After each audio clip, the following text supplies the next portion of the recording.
माकूल जवाब सबको दिया गया है। उनसे पूछा गया है कि किस तरीके से सितंबर 2023 में भिलाई में मलकीत सिंह को हिंदुस्तान जिंदाबाद कहने पर मौत के घाट उतार दिया गया था। ये क्या हुआ था उस समय, ये पूछा गया है।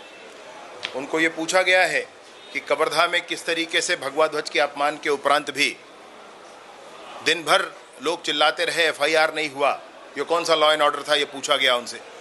मैंने खुद का अपना विषय बताया है कि जब मैं जेल में था तो जाकर कवर्धा के थाने में मेरे खिलाफ एट्रोसिटी एक्ट लगा दिया गया था, मेरे खिलाफ आर्म्स एक्ट लगा दिए गए थे। ये मेरे साथ ही खुद हुआ है। मैंने पूछा कि फर्जी FIR के क्या स्थितियां उस समय थी, वो आप बताएं।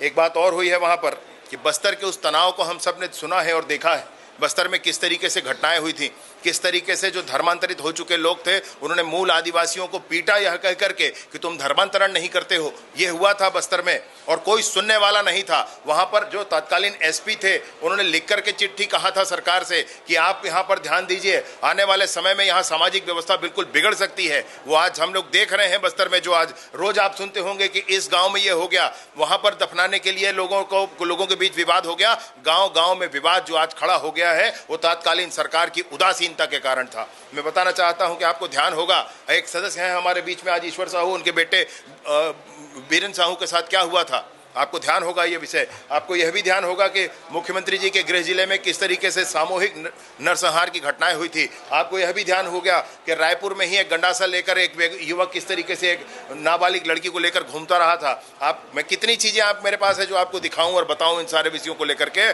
साथ ही साथ मैंने यह भी बताया उनसे कि किस तरीके से जनवरी 2021 से लेकर के जून 2021 तक, मैंने जनवरी से जून 2021, जनवरी से जून 2022, जनवरी से जून 2023 और जनवरी से जून 2024, इनमें सारे अपराधों के आंकड़े आप देख लें, सब कुछ कम है, सब कुछ कम है।